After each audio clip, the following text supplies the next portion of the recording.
আর kayaking করে ফিরলাম। আর এবার যেতে হবে।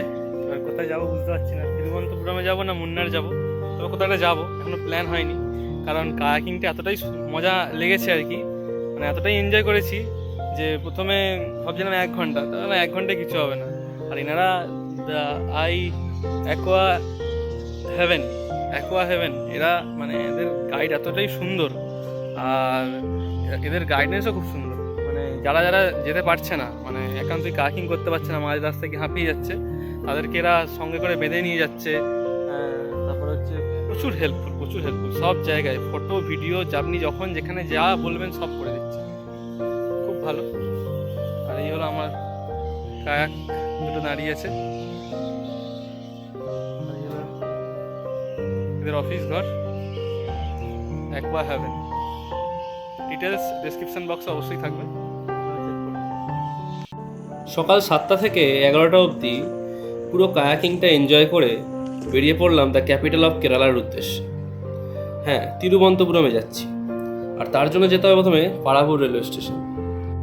2-3 মিনিট লেটের জন্য KSR Bangalore to Kanyakumari express ছেড়ে গেছে হাত দিয়ে, 10:53 ছিল।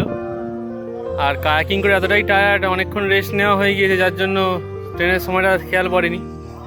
ওদিক থেকে কন্যাকুমারী থেকে পুনে এক্সপ্রেস একটা আসবে, ওখান থেকে কোল্লাম যাব। কোল্লাম থেকে যাব হচ্ছে তিরুবনন্তপুরম নর্থ, সেখানে তিরুবনন্তপুরমে ঘুরবো আজকে। কারণ এর্নাকুলাম যেতাম, কিন্তু এর্নাকুলাম থেকে মুন্নারের বাস পেতে পেতে অনেক রাত হয়ে যাবে। ওখানে তো রাস্তাটাই সুন্দর, তো ওই রাস্তাটা দেখার জন্য কালকের ভোরবেলায় এর্নাকুলাম পৌঁছাবো তিরুবনন্তপুরম থেকে। রাতের ট্রেন ধরবো তিরুবনন্তপুরম থেকে, কাল ভোরবেলায় এর্নাকুলাম থেকে কাল সকালে বাস মুন্নারের জন্য। পারাপুর ছোট রেলওয়ে স্টেশন হওয়ার জন্য এখানে সব ট্রেন থামে না, তাই আমাকে একটু ব্যাকে যেতে হবে নিয়ার বাই জাংশন, যেটা হলো কোল্লাম জাংশন। সেখান থেকে একটা ট্রেন পাবো, সেখান থেকে আমি তিরুবনন্তপুরম সেন্ট্রাল বা তিরুবনন্তপুরম নর্থে চলে যাব, দেখি কি পাই। আর কোল্লাম জাংশন হচ্ছে পারাপুর থেকে মাত্র একটা স্টেশন পর, তাই পুনে এক্সপ্রেস ধরে সেখানে প্রথমে যাব কোল্লাম জাংশন, আবার কোল্লাম থেকে এই পথ ধরেই যাবো তিরুবনন্তপুরম। কোল্লাম জাংশন থেকে চলে এলাম তিরুবনন্তপুরম সেন্ট্রাল জাংশনে। আর এই স্টেশন থেকে তিরুবনন্তপুরম ঘোরার জন্য প্রচুর কেএসআরটিসি বাস পেয়ে যাবেন। আর শেষের দিকে স্টেশন হওয়ার জন্য ট্রেনটা পুরো ফাঁকাই ছিল, তো কোনো অসুবিধা হয়নি। তিরুবনন্তপুরম সেন্ট্রাল রেলওয়ে স্টেশন, অন্যরকমই দেখতে রেলওয়ে স্টেশনটাকে। আর এটা হলো স্টেশনের বাইরে। আর এখান থেকে কোভালাম বিচ যাওয়ার জন্য বাস পেয়ে যাবেন। কোভালাম বিচ, তারপরে সামনেই 2 কিলোমিটারের মধ্যে আছে পদ্মনাভ স্বামী টেম্পল। আর এরপরে আমরা কোভালাম বিচের পরে যাব হচ্ছে আজিমালা শিবা টেম্পল। তিরুবনন্তপুরম স্টেশনে ক্লক রুম অ্যাভেলেবেল আছে, আমি ব্যাগ নেওয়ার সময় আপনাদের দেখিয়ে দেবো ক্লক রুমটা। স্টেশন থেকে বাঁদিকে যে রাস্তা চলে গেছে সোজা হাঁটতে থাকবেন। আর যদি আপনি 1 থেকে 1.5 কিলোমিটার হাঁটতে না পারেন, তাহলে আপনি বাস ধরে নেবেন। ওখান থেকে আপনি বলবেন যে লাস্ট বাস স্টপে নামবো, বাস স্টপের নামই হচ্ছে লাস্ট বাস স্টপ।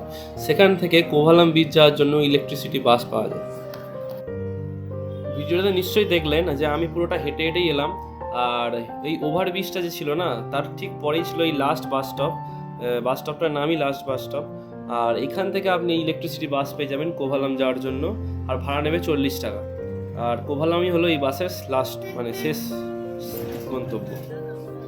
প্রতিবার ভিডিওর মতন এবার ভিডিওতেও শেষে আমি সমস্ত খরচটা দেখিয়ে দেবো, যে তিরুবনন্তপুরম ঘুরতে কতটা খরচ হতে পারে। আর আমি তিরুবনন্তপুরমে নেমেছি দুপুর 2টোর দিকে, তো দুপুর 2টো থেকে প্রায় আমি রাত অবধি ঘুরে রাতের ট্রেন আছে এর্নাকুলাম যাওয়ার জন্য। তো আশা করছি আপনি তিরুবনন্তপুরম কভার করে নিতে পারবেন। আমি কোভালাম ঘুরবো, আজিমালা শিবা টেম্পল ঘুরবো, পদ্মনাভ স্বামী টেম্পল ঘুরবো। এই বাস নামিয়ে দিল কোভালাম বিচ প্যালেসে, লাস্ট বাস স্টেশন কোভালামই। আর ত্রিবেন্দ্রমের লাস্ট বাস স্টেশন থেকে বাস স্টপ থেকে উঠবেন এই বাসে, স্মার্ট সিটির বাসে, আপনাকে কোভালাম বিচ নামিয়ে দেবে। এখানে অটো আছে, দেখাচ্ছি আপনাকে। হলো bus stand, Kovalam bus stand. এদিক থেকে একটুখানি সামনে এসেই এই যে নিচে রাস্তা চলে গেছে, এটা হচ্ছে কোভালাম বিচ। বিচের রাস্তা।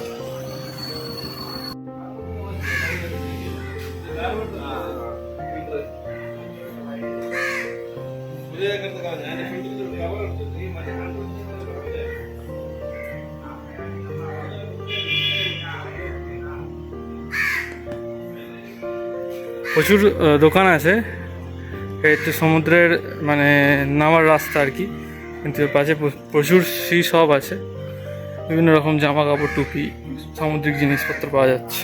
আর এখানে হোটেলও আছে কিছু কিছু, আয়ুর্বেদিক মাসাজ হয়, শর্ট ট্রিটমেন্ট হয়, আয়ুর্বেদা প্যাকেজ দেখতে পাচ্ছেন এই যে আয়ুর্বেদিকে।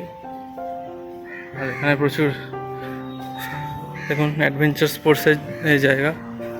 আর এখানে হলো হোটেল রিসর্ট। চলে এসেছি কোভালাম বিচে। এই হলো কোভালাম বিচ। মনসুনের জন্য ঢেউয়ের স্রোত দেখেছেন? আমার তো মনে হয় ইন্ডিয়ার ম্যাপের যত ধারে যাচ্ছি তত আরব সাগরের যে তীব্রতা তত দেখা যাচ্ছে। দূরের ঢেউগুলো দেখলে আপনারা বুঝতে পারবেন। বারকালার ক্লিফ বিচের থেকেও এটা বেশি ভয়ঙ্কর। এখানে নামা বারণ এখন, দেখুন ডেঞ্জার এরিয়া লেখা।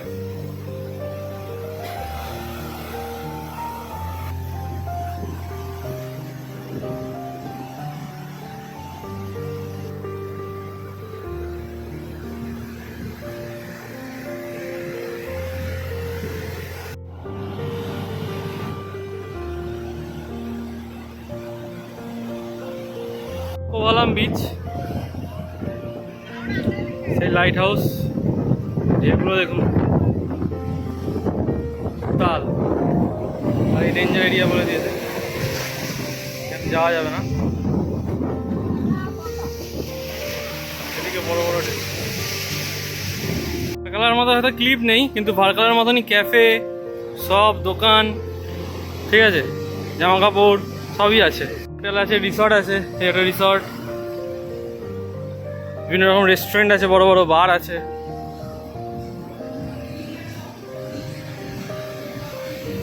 যেমন পাশে এই যে কোভালাম বিচ ভিউ, হ্যালো এই সব।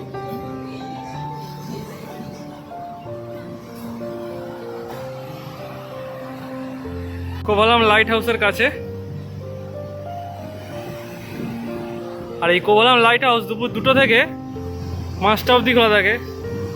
আমি ডিটেলসটা আরও ভালো করে জেনে আপনাদের বলে দেবো। আর এই লাইট হাউসে সে একদম উপরে ওঠা যায়, উপরে, ওখান থেকে ভিউটা অন্যরকম। আর এই হলো লাইট হাউস।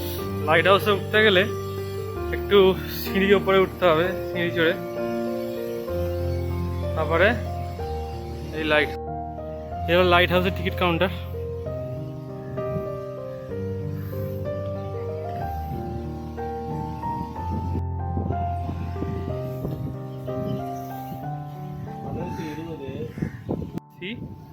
আর হলো কোভালাম লাইট হাউস।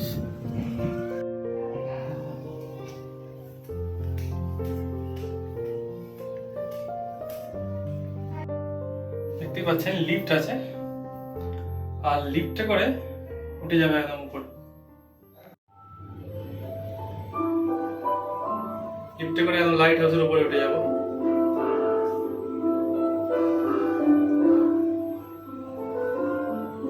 এরকম ভিউ এই জানলা দিয়ে, সরু সিঁড়ি, তারপরে এরকম মুইয়ের মতো।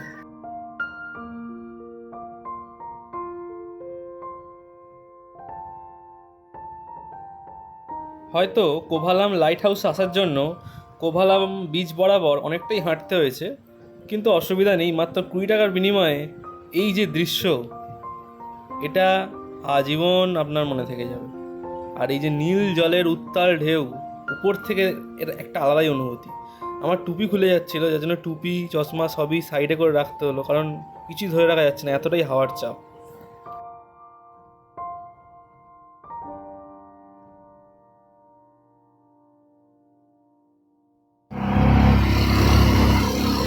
লাইট হাউস থেকে আপনারা অটো পেয়ে যাবেন আজিমালা শিবা টেম্পল যাওয়ার জন্য।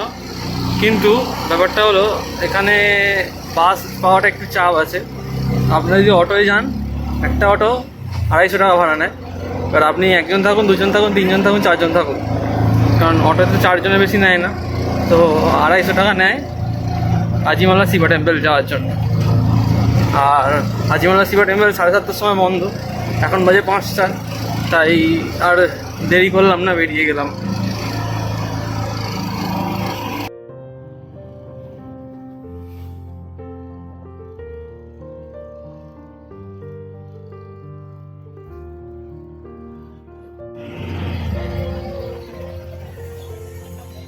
হাজিমালা শিবা টেম্পল, আর এই হলো হাজিমালা শিবা টেম্পল। ত্রিবেন্দ্রম থেকে আসবেন বা তিরুবনন্তপুরম থেকে তারা এই কেএসআরটিসি বাস পেয়ে যাবেন। এই একদম মন্দিরের অপোজিটেই বাস দাঁড়িয়ে থাকে।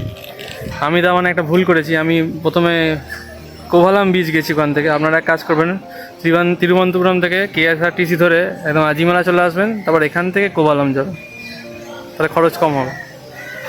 এই হলো মন্দির, জুতো খুলে আবার ভেতরে প্রবেশ করতে হবে।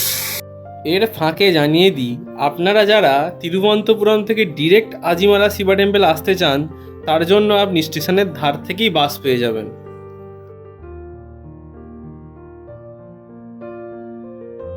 আসে এখানে এই এই হলো আজিমালা, এই মূর্তি, আর ওদিকে আছে মন্দির শিবা টেম্পল।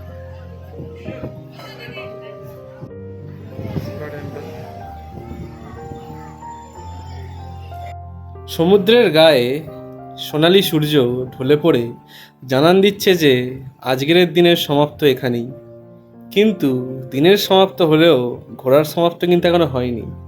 আজিমালা শিবা টেম্পলের এই সুন্দর শিবের মূর্তিটা দর্শন করার পরে আমরা যাব পদ্মনাভা স্বামী টেম্পল। আপনারা চাইলে এখানে ডালা কিনে অবশ্যই পুজো দিতে পারেন, আর পাশেই ডালার কাউন্টার আছে, আর আপনারা এখানে পুজো দিতে পারবেন, আরতি দর্শন করতে পারবেন, সমস্ত কিছুই করতে পারবেন।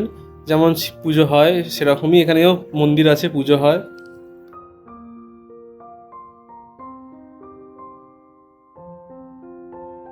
চলুন, প্রায় 1.5 ঘন্টা এখানে সময় কাটানোর পর, শিবের মূর্তি দর্শন করার পর, আরতি দেখার পর এবার বেরিয়ে যাব আবার তিরুবনন্তপুরমের উদ্দেশ্যে। সেখানে পদ্মনাভা স্বামী টেম্পল দর্শন করে চলে যেতে হবে আবার স্টেশনের উদ্দেশ্যে, কারণ আবার ট্রেন আছে এর্নাকুলাম যাওয়ার জন্য। আর পদ্মনাভা স্বামী টেম্পলও 8টার মধ্যে বন্ধ হয়ে যাবে। আজিমালা শিবা টেম্পল থেকে তিরুবনন্তপুরমে আসতে সময় লাগলো প্রায় 1 ঘন্টা। আর আপনি বাসকে বলবেন আপনি পদ্মনাভা স্বামী টেম্পলেই নামবেন, তো বাস আপনাকে স্টেশন অবধি নিয়ে যাবে না, তার আগেই নামিয়ে দেবে 1 কিলোমিটার আগে।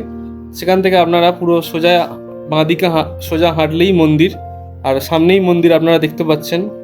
মন্দিরের ভেতর কোনো রকম ফোন ক্যামেরা অ্যালাউ নেই, আর মন্দিরের পাশেই ফোন রাখার জায়গা আছে।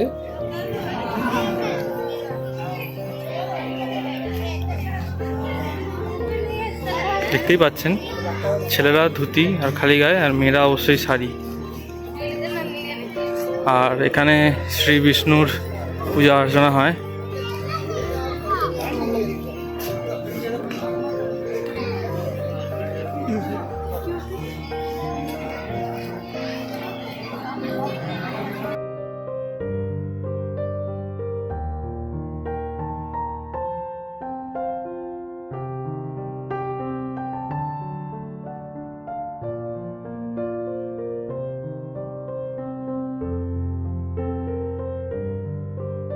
অতএব পদ্মনাভা স্বামী টেম্পল ঘুরে চলে এলাম তিরুবনন্তপুরম সেন্ট্রাল স্টেশনে।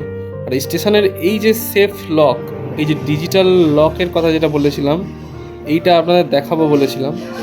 আর এখানের নিয়মটা হলো এরকম যে আপনারা আপনাদের লাগেজ অনুযায়ী বাক্স চুজ করতে পারবেন। আপনাদের কতটা মিডিয়াম লাগবে, স্মল লাগবে না লার্জ লাগবে, হোয়াটসঅ্যাপ নাম্বার স্ক্যান করে ওটিপি দিয়ে দিলেই আপনাদের হোয়াটসঅ্যাপে এই লকার খুলে যাবে। আর আপনাদের এখানে সমস্ত ডিটেলস দিয়ে দিলাম, কত টাকা কী বৃত্তান্ত আপনারা দেখে নিন। আর কিছু জানার থাকলে অবশ্যই আমাকে কমেন্ট করে জানাবেন, আমি অবশ্যই রিপ্লাই দিয়ে দেবো। আর ভিডিওটা যদি একটু ভালো লেগে থাকে অবশ্যই লাইক সাবস্ক্রাইব করুন, আর চোখ রাখুন পরের ভিডিওতে। পরের পর্বে আমি যাব মুন্নার, একদম এরেনাকুলাম থেকে মুন্নার। তো অবশ্যই দেখতে হবে পরের ভিডিও। আর ভিডিও ভালো লাগলে অবশ্যই লাইক সাবস্ক্রাইব করুন। আর আগের পরের ভিডিওগুলো যদি না দেখে থাকেন অবশ্যই গিয়ে দেখে আসুন। আশা করছি খুবই ভালো লাগবে। আর এইভাবেই পুরো সব ভিডিওগুলো, সব এপিসোডগুলো দেখলে আপনারা কেরালা ট্যুরটা অবশ্যই ম্যানেজ করতে পারবেন উইথ বাজেট। আর এটা কেরালা হচ্ছে একটা বড় ট্যুর, যার জন্য এত পার্টে পার্টে এপিসোড ওয়াইজ ভিডিওগুলো বানানো। আপনারা পুরো দেখলে আপনারা বাজেটের মধ্যে কেরালা ভ্রমণ করে আসতে পারবেন। তার জন্য আমার পাশে থাকুন আর সাবস্ক্রাইব করুন। চলুন টাটা বাই বাই, আবার দেখা হবে এপিসোড নাম্বার 5 মুন্নারে।